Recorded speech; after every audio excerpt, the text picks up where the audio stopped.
Hi, I'm Cash, and welcome back to Cash Talks Football. And today we're breaking down all the goals scored against Poland and Holland, the Netherlands. Using my over 20 plus years coaching experience, we're going to give you a different insight to the Muppets on TV. And today we're going to have a little bit of a chat about Virgil van Dijk. Here he is, sitting over here. I call him, if you've ever watched any of my Premier League videos, the most overrated defender in the Premier League. Now, it's interesting when I say that, what the comment section says. And they always ask the same question. What, you don't rate Virgil van Dijk? No, I do rate Virgil van Dijk. I just think he's massively overhyped as a defender. And when I mean massively overhyped, he's always a good solid 7 or 8 out of 10 every single game, but he's never a 10 out of 10. And everyone always seems to make out that he's the best defender in the world. Is he up there? Yeah, he's definitely in the top 5, top 10, top 5. He's always there or thereabouts, but he's nowhere near this wonderful world-class defender as everybody tries to make out in the game. I think it's a branding thing because he went for so much money. People, tend to think he's much better than he is, and he was before his his injury. But right now, and the reason I'm commenting on that here is because from this corner, there's something that I talk about quite often with defenders. When you're taking a corner, you want to look at the ball, look at the player that's running in. You can see this is the player that's running in here, and you can see how the Netherlands have set up. They've got a massive amount of players here.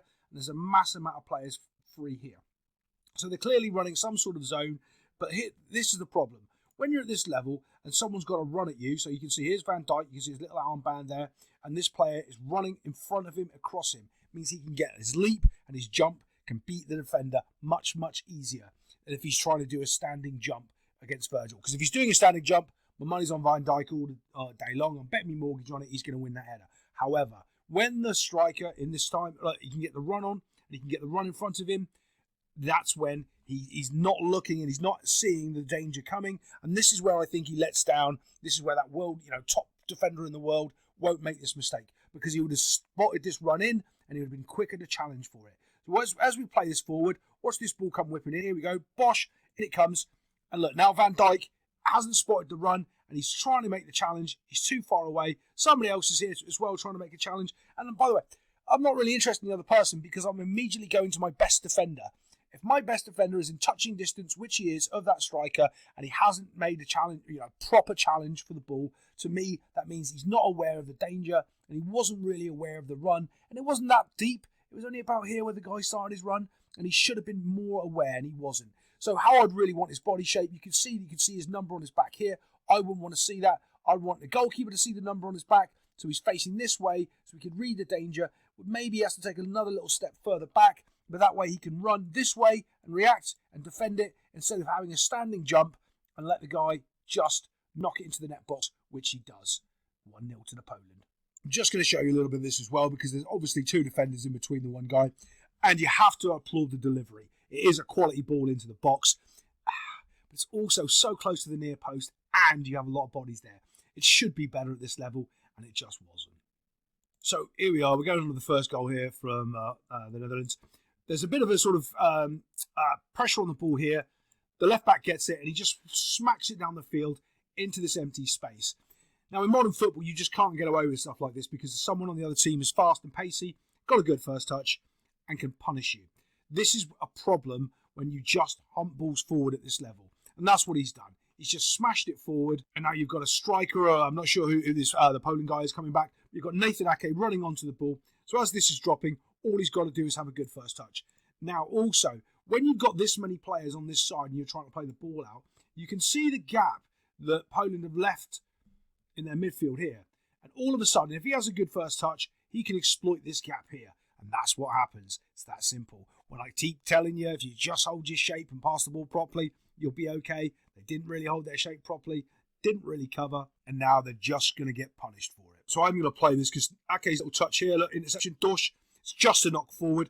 You can also see here, right, this guy hasn't really been aware of the other player going.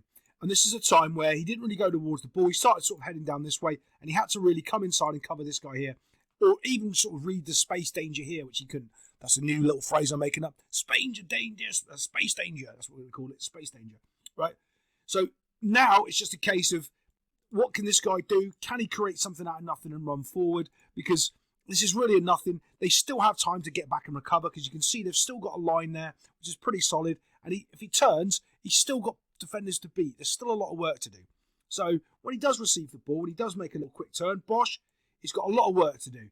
Now, this is one of those things in football where everybody on the team is trying too hard to do the right thing. They're all trying to block the shot, and they end up having the ball go into the goal just because they're all trying too hard. It's one of these things I talk about quite a lot on coaching courses. We call it the quicksand method. Quicksand, not method, the theory. So when you're in quicksand, the harder you try, the more you sink. And sometimes in football, the harder you try, the more you sink.